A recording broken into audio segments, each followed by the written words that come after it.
देखिए पहला क्वेश्चन है, हाल ही में किस देश ने उत्तर कोरिया से सैन्य समझौते को निलंबित कर दिया। देखिए किस देश ने उत्तर कोरिया, नॉर्थ कोरिया के साथ क्या किया आपने, जितने भी सैन्य समझौते थे उनको क्या कर दिया है, निलंबित कर दिया है। तो ये किया है दक्षिण कोरिया ने। किसने किया है, दक्षिण कोरिया की। जो दक्षिण कोरिया की नेशनल सिक्योरिटी काउंसिल है, NSC, क्या है, नेशनल सिक्योरिटी काउंसिल, इन्होंने क्या किया, जितने भी अपने क्या थे सैन्य समझौते थे, जितने भी MOU साइन हुए थे वो सारे के सारे क्या कर दिए हैं, रद्द कर दिए। किसने, नेशनल सिक्योरिटी काउंसिल ने। ठीक, अच्छा तो किया क्यों गया, इसके पीछे रीज़न क्या है। देखिए हाल ही में क्या हुआ था कि जो उत्तर कोरिया है इनकी तरफ से दक्षिण कोरिया में क्या होता है, लगभग 1000 के पास बलून आए थे। क्या आए थे, बलून्स आए थे। इन बलून में क्या हुआ था, इन बलून्स में थे कचरे और साथ ही मानव के क्या थे, मल थे। इसी को क्या किया था, उत्तर कोरिया ने दक्षिण कोरिया की तरफ भेज दिया था, जिससे वहाँ की जनता परेशान भी हो गई थी। ठीक, तो इसी को देखते हुए तो दक्षिण कोरिया ने क्या कहा कि भी हम उत्तर कोरिया के साथ जितने भी हमारे सैन्य समझौते हैं उन सबको क्या कर देते हैं, यहीं पर कैंसिल करते हैं।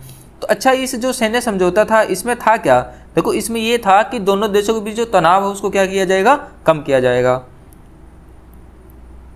दोनों उद्देश्य क्या था इसका, दोनों देशों के बीच के तनाव को कम करना,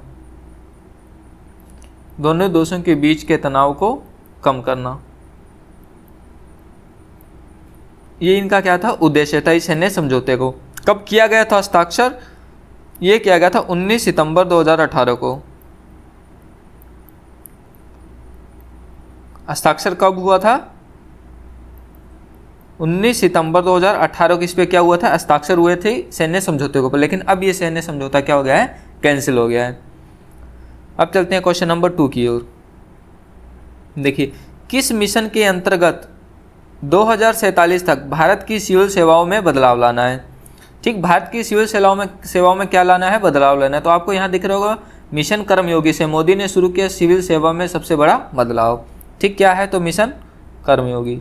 तो मिशन कर्मयोगी के अंतर्गत जो भारत की सिविल सेवाओं में है वो 2047 तक क्या लेके आना है, बदलाव लेके आना। अच्छा, इस जो मिशन है इसका उद्देश्य क्या है, उद्देश्य तो ये सिविल सेवाओं में बदलाव लाना है, लेकिन किस टाइप का बदलाव लाना है। देखो इसमें ऐसी प्रणाली बनाना है जो नागरिकों की जरूरतों पर केंद्रित हो, मतलब जो नागरिक की जरूरत है उस पर क्या हो, केंद्रित हो। तो पहला क्या था, नागरिकों की जरूरत पर केंद्रित होना चाहिए,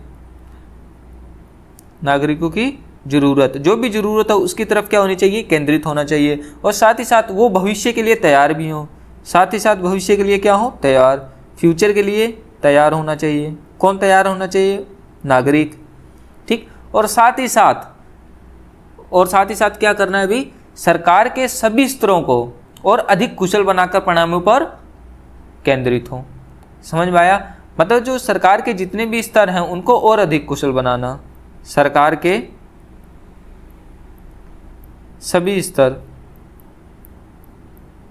स्तर को क्या बनाना है अभी, कुशल बनाना। ये था इस कर्मयोगी मिशन का एजेंडा। आई होप आपको समझ में आया। आइए क्वेश्चन नंबर 3 की ओर चलते हैं। क्वेश्चन नंबर 3 क्या है, हाल ही में नीली चींटी के नई प्रजाति की खोज कहाँ हुई। तो इसकी खोज कहाँ हुई है, इसकी खोज हुई है पूर्वी हिमालय में। कहाँ हुई है, पूर्वी हिमालय। पड़ता कहाँ है, अरुणाचल प्रदेश के सियांग घाटी में, अरुणाचल प्रदेश की सियांग घाटी। सियांग घाटी में क्या पड़ता है, पूर्वी हिमालय। यहाँ पर क्या हुआ है, हाल ही में चींटी की एक नई प्रजाति देखी गई है जो आपको बगल में दिखाई दे रही है, नीली चींटी बोला जाता है इनको। क्या बोला जाता है, नीली चींटी। अच्छा, इसकी खोज की किसने है, देखिए यहाँ 2 जो इंस्टीट्यूशन है उन्होंने अपना किया है। एक है USA की फ्लोरिडा विश्वविद्यालय।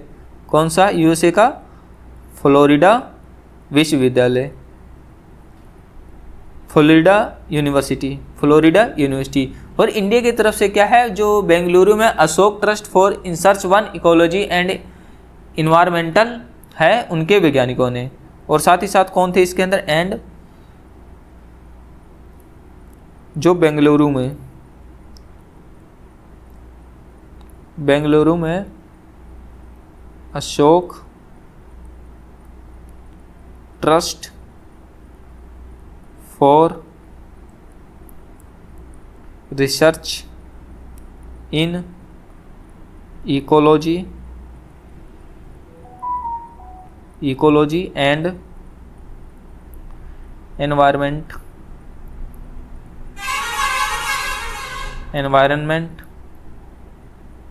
के जो वैज्ञानिक है, वो कौन से वैज्ञानिक? कीट वैज्ञानिक।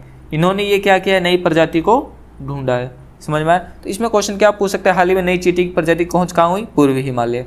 पूर्वी हिमालय नहीं देखा था, अरुणाचल प्रदेश की सियांग घाटी, यहीं पर पड़ता है अपना पूर्वी हिमालय। अच्छा, इसको कौन कौन सी 2 यूनिवर्सिटी ने ढूंढा है? उसको ढूंढा यूएसए की फ्लोरिडा विश्वविद्यालय, इनके कीट वैज्ञानिक, और साथ ही साथ बेंगलुरु में अशोक ट्रस्ट फॉर, देखो इसका शॉर्ट फॉर्म होता है ATREC। इनके जो कीट वैज्ञानिक है उन्होंने क्या किया है? इसकी खोज की है। समझ में आया? आइए क्वेश्चन नंबर 4 की ओर चलते हैं। क्वेश्चन नंबर 4 है, आक्रामकता के शिकार मासूम बच्चों का अंतर्राष्ट्रीय दिवस कब मनाया जाता है? देखिए, आक्रामकता का शिकार मतलब क्या होता है भाई? जो ऐसे बच्चे जो एग्रेशन का शिकार हो जाएं, उनका बच्चों का अंतर्राष्ट्रीय दिवस कब मनाया जाता है? देखिए, मनाया जाता है 4 जून को। कब मनाया जाता है? 4 जून। हर साल 4 जून को यूएन क्या करता है? उन बच्चों के बारे में जागरूकता बढ़ाता है। जागरूकता बढ़ाने के लिए क्या करता है भी? ये मनाया जाता है जिन्होंने दुनिया में बहुत सारे कुछ झेला हो। किस टाइप के झेले हो? शारीरिक, मानसिक और भावनात्मक शोषण के जो क्या हुए हैं? शिकार हुए हैं। तो ये क्या करता है? कौन बनाता है? यूएन बनाता है। हर साल 4 जून को, हर साल 4 जून को ये सेलिब्रेट करता है। ये उन बच्चों के बारे में जागरूकता बढ़ाने के लिए मनाया जाता है जिन्होंने दुनिया में बहुत कुछ झेला है, जैसे शारीरिक, मानसिक और भावनात्मक शोषण। समझ में आया? मतलब किसके? बच्चों का शारीरिक, मानसिक और भावनात्मक शोषण के शिकार, जो शिकार हो बच्चों को, उन्हीं के बारे में जागरूकता फैलाने का क्या करता है? ये काम करता है। समझ में आया? आइए क्वेश्चन नंबर 5 की ओर चलते हैं। क्वेश्चन नंबर 5 है, हाल ही में किस भारतीय सेना ने अमेरिका में रेड फ्लैग 24-2 अभ्यास में भाग लिया? देखिए, हाल ही में फोटो दिखाई दे रही है, किसकी है? Indian air force. इंडियन एयरफोर्स में क्या किया भाई?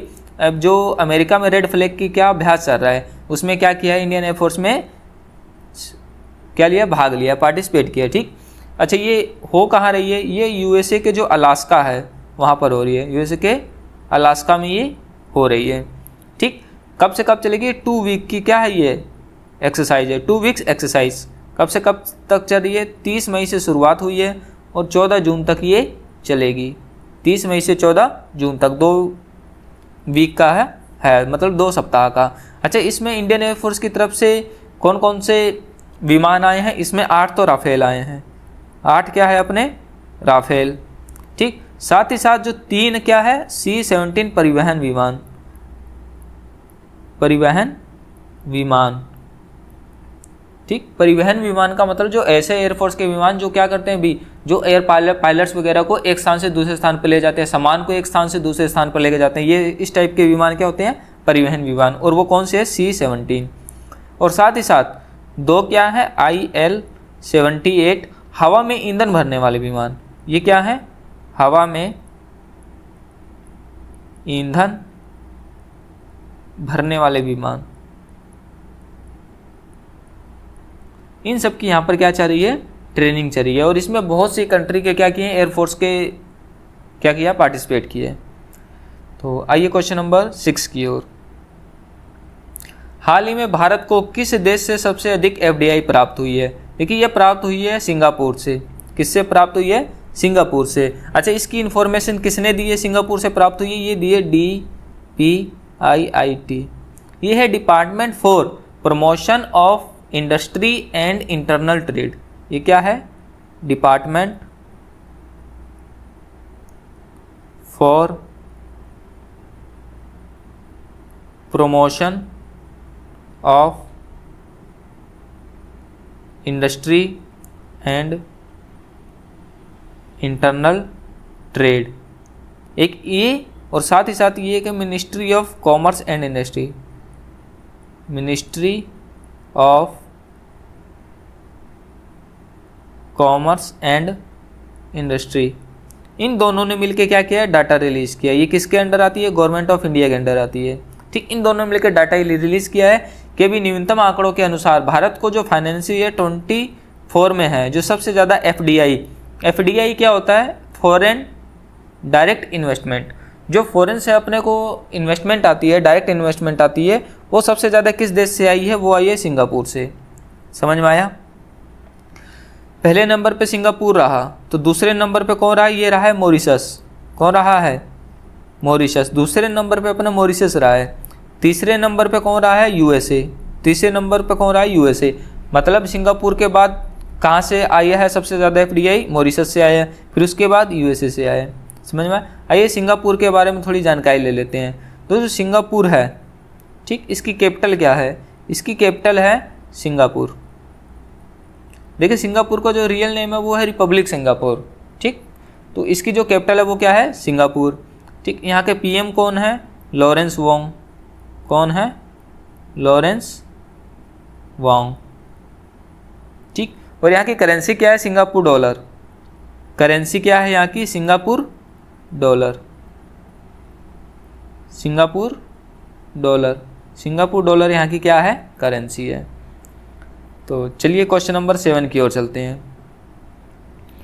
क्वेश्चन नंबर 7 है, हाल ही में किस राज्य ने विश्व बैंक द्वारा पोषित 10 बिलियन डॉलर की स्वच्छ वायु परियोजना क्या की है, शुरू की है। देखिए आपको मैप दिखाई दे रही है, ये मैप है हरियाणा की। तो मैप से ही पता लग रहा है किसने शुरू की है, हरियाणा ने ये क्या ये की है, शुरू किया है। अच्छा, तो इसकी जो हरियाणा का इसकी जो शुरुआत करेंगे वो एनसीआर रीजन से करेंगे।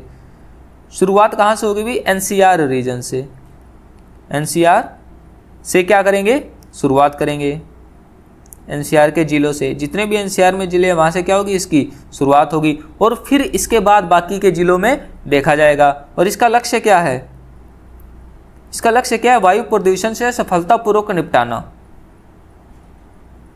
वायु प्रदूषण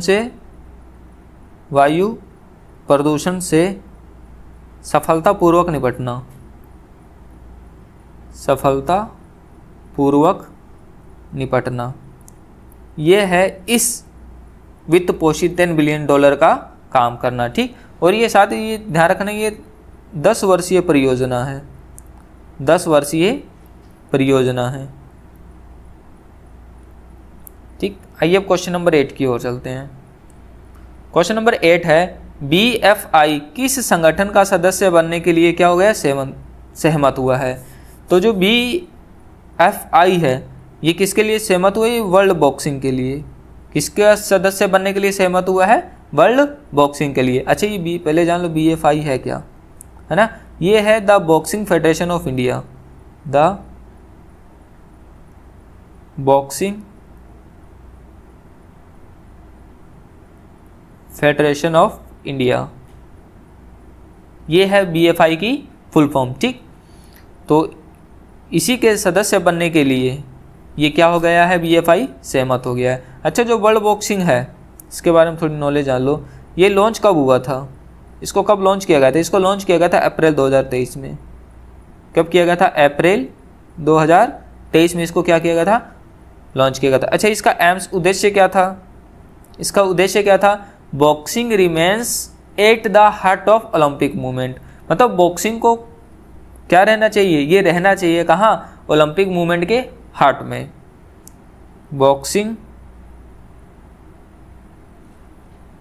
remains at the heart of Olympic movement. जो ओलंपिक का आंदोलन है उसी के क्या हृदय में बॉक्सिंग जिंदा रहना चाहिए। आइए क्वेश्चन नंबर 9 की ओर।